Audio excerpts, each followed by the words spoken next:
안녕하세요. 건양대학교 병원의 이무영입니다. 아이들이 품행 문제를 보일 때 학부모님들이 걱정이 굉장히 많으시죠? 그래서 오늘 품행 문제를 보이는 10대를 좀 이해하고 도울 수 있는 시간 가져보도록 하겠습니다. 이 품행 문제라는 것은 때로는 공격적이고 아이들이 도전적인 행위를 반복적으로 하는 것을 얘기합니다. 근데 이걸로 인해서 아이들이 학업을 다니는 거, 그리고 친구 관계, 이런 아이들이 충분히 그 나이 또래에 이루어져야 할 기능에 상당한 지장을 초래하게 됩니다.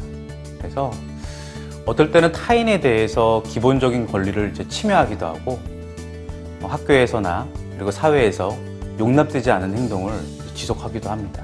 그래서 이런 일탈 행동, 이런 것들을 청소년 비행이라고 부를 때도 있고, 품행 문제가 있다라고 볼 수 있겠습니다. 품행 문제를 보이는 아이들이 나중에는 너무 심한 경우에는 병원에 오는 경우도 있는데요. 그런 경우는 두 가지 질병이 있습니다. 첫 번째는 적대적 반항 장애가 있고, 두 번째는 품행 장애, 두 가지가 있습니다. 근데 이게 두 가지를 구분하는 것은 품행 장애 같은 경우에는 타인의 기본적인 권리를 침해한다는 거, 이런 부분들이 적대적 반항 장애의 어떤 차이가 있는 것인데, 품행 장애가 적대적 반항 장애보다는 조금 더 심각한 질병 상태라고 할 수 있습니다. 품행 문제는 여학생보다는 남학생이 대부분을 차지하고 있고요.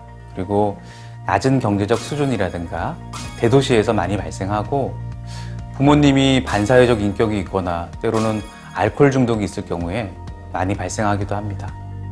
품행 문제를 보이는 학생에 대해서 부모님들이 주로 말씀하시는 게 있습니다. 뭐냐면 애가 자꾸 싸움을 한다, 그리고 애가 돈을 훔친다, 심지어 거짓말을 너무 많이 하고 가출한다, 불을 질렀다, 물건을 부순다, 이런 얘기를 하시면서 고민들이 굉장히 많이 하시고 계십니다. 특히 사람이라든가 동물에 대해서 공격하는 모습을 보이기도 하고, 또 사기 또는 절도, 사회적 규범의 심각한 위반을 보이는 경우는, 이런 경우는 사실은 전문적인 어떤 기관이라든가 이런 데에 도움이 좀 필요할 수도 있는 양상입니다. 이런 아이들이 문제를 해결하는 방식이 있습니다. 조금 더 공격적이고 비수능적인 모습을 보이는데요. 이 아이들은 행동하기 전에 먼저 생각하지 못하는 부분이 좀 있고요. 상대방의 반응을 갖다가 또 적대적으로 해석해서 상대방은 그런 뜻이 아니었음에도 불구하고 저 아이는 나에 대해서 안 좋게 바라보고 안 좋은 시각으로 저렇게 행동한 거야 라고 단정 짓기도 합니다. 우리가 살면서 여러 가지 다양한 해결 방법이 있지만, 이러한 아이들은 단순하고 좀 공격적인 해결로서 문제를 풀려고 합니다. 그리고 결과에 대한 도덕적인 인식이 좀 미약해서 사회적인 어떤 규범이나 법을 종종 어기는 경우가 많이 있습니다. 품행장애의 원인은 아무래도 가정에서 좀 찾아야 될 부분이 분명히 있습니다. 부모님 입장에서 아이에 대해서 무관심을 하거나, 아니면 일관적이지 않은 양육 태도라든가, 아니면 부모님에게 있어서 심각한 어떤 병리가 있거나, 반사회적 행동 문제를 보이시거나, 때로는 부모님이 심각한 우울증이 아이가 어렸을 때부터 있을 경우에도 원인이 되기도 합니다. 그리고 폭력은 대물림된다는 얘기가 있지 않습니까? 그것처럼 가정에서의 폭력이 아이에게도 이어져 내려오는 경우도 많이 있습니다. 이 품행 문제를 보이는 아이들에게 있어서 사실은 가정의 문제가 가장 중요합니다. 이 아이들이 가정으로부터 자꾸 멀어지려는 모습을 많이 보이는데요. 마치 이것은 가정으로부터 밀어내는 원심력이 작용해서 이 아이들이 집으로부터 자꾸 밖으로 나가게 되는 그런 현상들을 만듭니다. 그래서 이 원심력을 만들어내고 있는 가정의 어떤 문제, 가정의 어떤 요소, 이런 부분들을 파악해서 원심력이 아닌 가정으로부터 다시 들어올 수 있도록 구심력으로 바꾸는 것이 중요할 것 같습니다.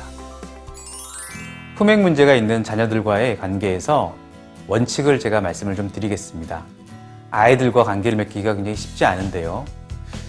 일단 그들과 관계 형성을 위해서 무조건 처음부터 혼을 내서는 안 됩니다.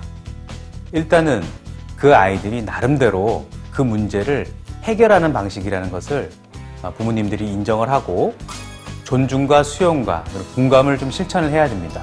물론 쉽지는 않은 건 저도 압니다. 그러나 아이들이 보이는 문제에 대해서 너무 기존의 방식대로, 혼내는 방식대로 이렇게 나오다 보면 아이들이 마음의 문을 열 가능성은 거의 낮기 때문입니다.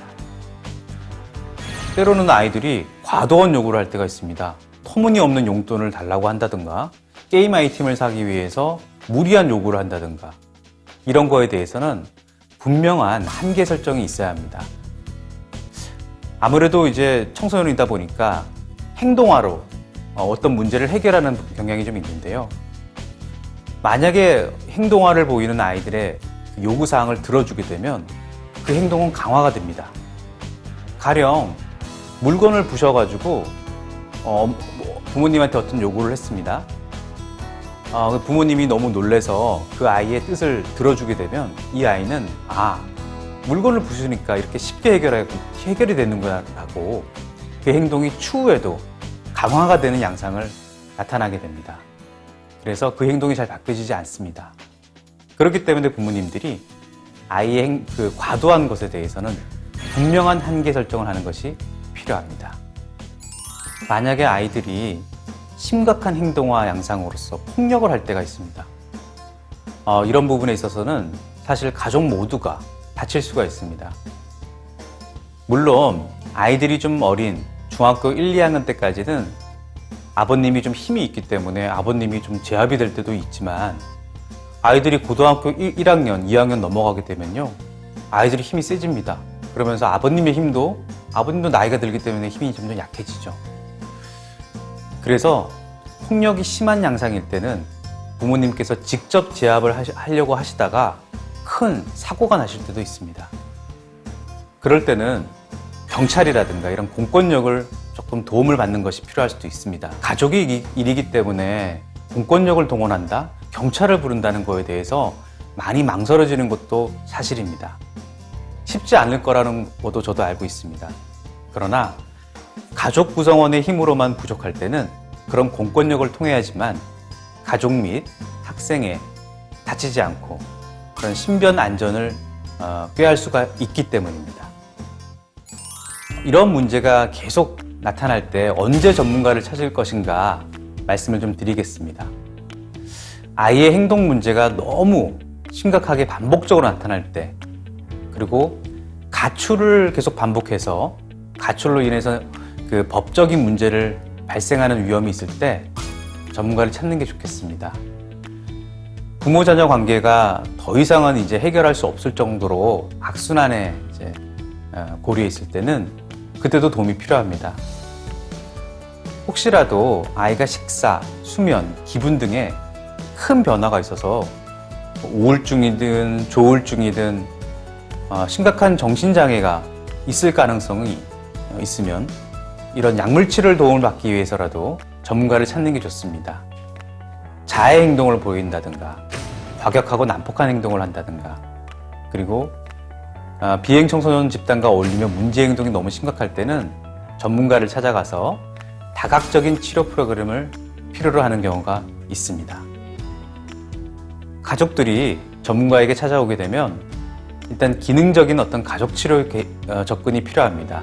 이것은 무엇이냐면 부모 자녀 관계에 있어서 역기능적인 가족 문제에 이제 집중을 해서 아이의 행동에 기여하는 문제가 무엇인지, 가족 간의 상호관계라든가 가족 구성원 사이에서의 의사소통 방식을 집중하고 이 부분에 해결을 하기 위해서 노력하는 치료입니다.